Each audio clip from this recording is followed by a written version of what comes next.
bagaimana supaya ketika menghadapi duka berikutnya, padahal kita senantiasa mendengarkan dhamma, kita sudah sangat sering mendengarkan dhamma bahwasanya hidup ini adalah duka, hidup ini anicca, hidup ini tidak kekal. Jadi pertanyaannya sebenarnya adalah, that's exactly, you know dhamma but no dhamma, right? Exactly that is. We know so much theory, right? But we don't have it in our heart. We know karma, but we don't accept karma. You only want good karma. So there is this gap. There is this jurang. Ya. Nah, jurang ini tidak ada shortcut. Ya. You must reflect deeply in the kondisi duniawi maupun spiritual. Ya. Tadi ketika di preconditioning, remember I said, this breath is not you. This body is not you. This thinking is not you. Ini harus dilatih terus. Bukan hanya tahu, oh, micaditi. Bukan. You must put into practice, and the practice means bhavana. It's the bhavana that triggers pati-pati, isn't it? Ya. Nah, kalau kita hanya tahu ini micaditi, hidup adalah dukkha, dan ya nggak bisa. So, tadi sudah saya ulang kata Buddha bahwa dukkha satcha, dukkha itu harus dihadapi. Nah, dukkha ini yang dimaksud di sini adalah dukkha di batin dan juga dukkha di jasmani. Ya, dukkha di jasmani, jati, artinya apa? Kita akan melalui lahir, sakit, tua, mati. Ya. Nah, kalau secara batin apa? Suka, duka, tangisan, ratapan, ketakutan. Ya, berpisah dengan dicintai, ya, berjumpa yang tidak disukai. Ya, you know this is the truth. Nah, ini harus dihadapi. You have the courage, ya, to face this truth. Ya, so untuk memadamkan duka, kita harus melihat and embrace this dukkha very close to our heart. This is the truth. The Dhamma, the Buddha was correct. Don't run away. Yeah, don't run away. Now, at that moment, dukkha comes. Ya.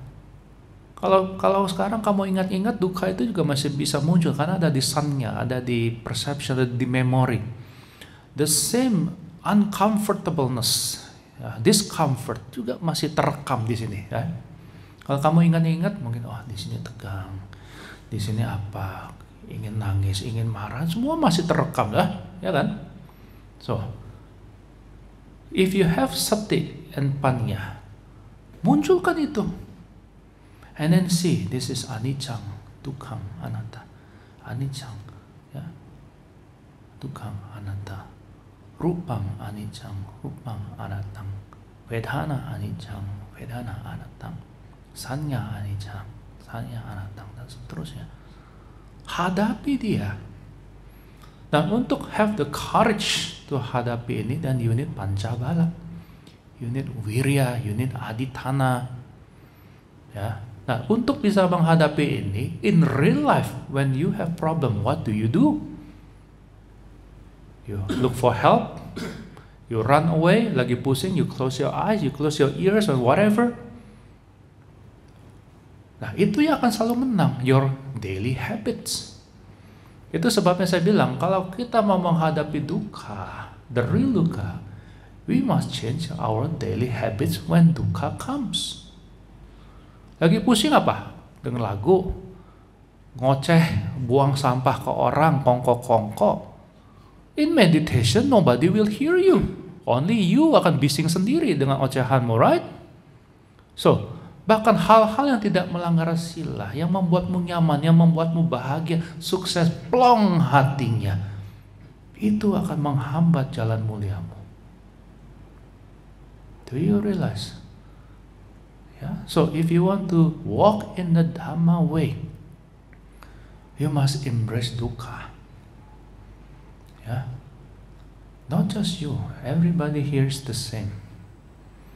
Nah, ini satu-satunya cara untuk bisa terjun atau melampaui jurang ini adalah jangan tunggu jurang yang datang. Kamu turun dulu. Turun dengan sadar, bukan jatuh karena terpaksa.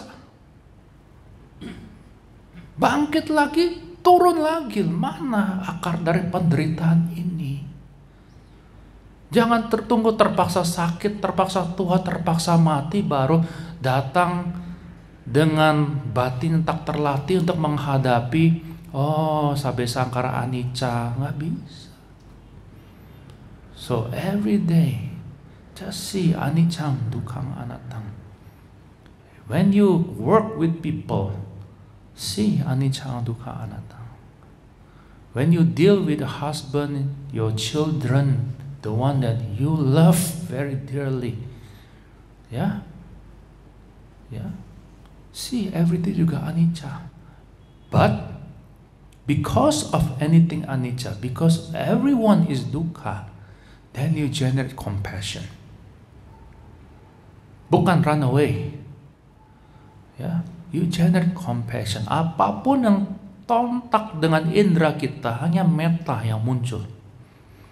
Metta inilah yang menjadi benih puzzle penting for you to accept reality. It's metta, because metta is no aversion, no rejection, acceptance, kind. Right. Dan metta ini di-trigger dengan adanya dukkha. So every day, even when there is no bad news or false news or whatever, kita harus contemplate and generate this metta. Ya. Nah, metta yang dibantu dengan sati, ya, itu kita gunakan untuk praktek saat meditasi. Ya. Nah, ketika sudah di rumah duduk meditasi, yang tadi itu, bahwa jangan langsung diri ini nggak ada, semua anatta kan teori doh. Kita harus nyemplung. Ya, nah misalnya rasakan tangan. Berasa nggak punya tangan? Coba rasakan tangan. Berasa nggak punya tangan? Nah sekarang tangan ini jasmani, rupa, right? Tapi yang merasakan ini tangan itu adalah batin.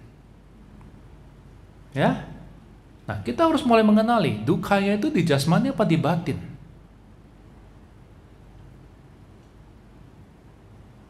Nah ini, kita nyemplung ke pati-pati. Oke, sekarang batin memberikan instruksi kepada tangan naik. So batin memberikan instruksi tangan naik. Nah, so batin adalah sebab, rupang adalah akibat. Ya, nah akibat dari tangan naik ini pegel, right? So rupa adalah sebab, batin adalah akibat. Nah kita akan mengenali, jadi ada nama, ada rupa. Nama mempengaruhi rupa, rupa mempengaruhi nama. Nama anicca, ya, rupa anicca, ya. Nama anatta, rupa anatta. Nah, kalau dibantu dengan metta, sati, dan samadhi di level kesadaran yang lebih halus, otot-otot yang halus, pada saat itulah Dhamma akan menjiwai kita. So we practice Dhamma di level yang bukan teoritis di permukaan. Otot-otot halus di dalam kita ini bukan otot bicep, tapi otot-otot jantungnya. Yang nggak bisa di training dengan fitness di celebrity fitness, nggak bisa. That's pati-pati. Without this, you only knew the theory. Ya, nah lihat lagi mana? Oh, ini anicca, dukkha, anatta. Oke? Nah, kemudian kita akan melihat muncul dan tenggelamnya. Perasaan muncul langsung tenggelam, muncul langsung tenggelam, muncul langsung tenggelam. Tahap berikutnya kita hanya akan melihat tenggelamnya aja, hancurnya aja, hancurnya aja, hancurnya aja, hancurnya aja, hancurnya aja. Dan kemudian kita melihat jasmani ini, rupang ini, kehidupan ini hanya hancur, hancur, hancur, hancur, hancur, hancur. Tidak memuaskan, tidak bisa satu pun menjadi perlindungan. Tidak ada. Wihara ini, bahkan pencapaian jana ini, semuanya hancur, hancur, hancur. Kemudian akan muncul nibbida. Jemu, muak. Setelah itu akan muncul rasa keterdesakan, saya harus terbebas. Saya harus terbebas dari roda ketidakpuasan ini. Ya. Nah kemudian setelah itu kita akan merasa badan ini remuk. Gampang marah. Kenapa? Yang dilihat semua adalah hancur-hancur, tidak memuaskan, muak, jemu, muak. Nah, setelah proses ini baru akan muncul sangkara upekkana nyana. Setelah ini semua dilalui akan muncul sangkara upekkana nyana.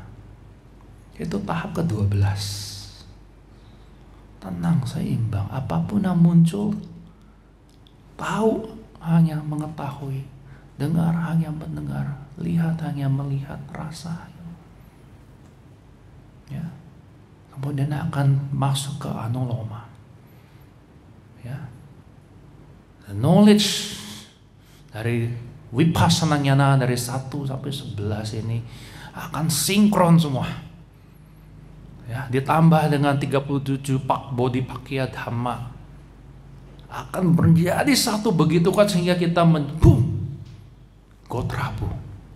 Terjadi perubahan silsilah dalam arus kesadaran kita menjadi seorang Arya. Ya, habis itu magga, phala, dan peninjauan kembali. Dan terus praktek.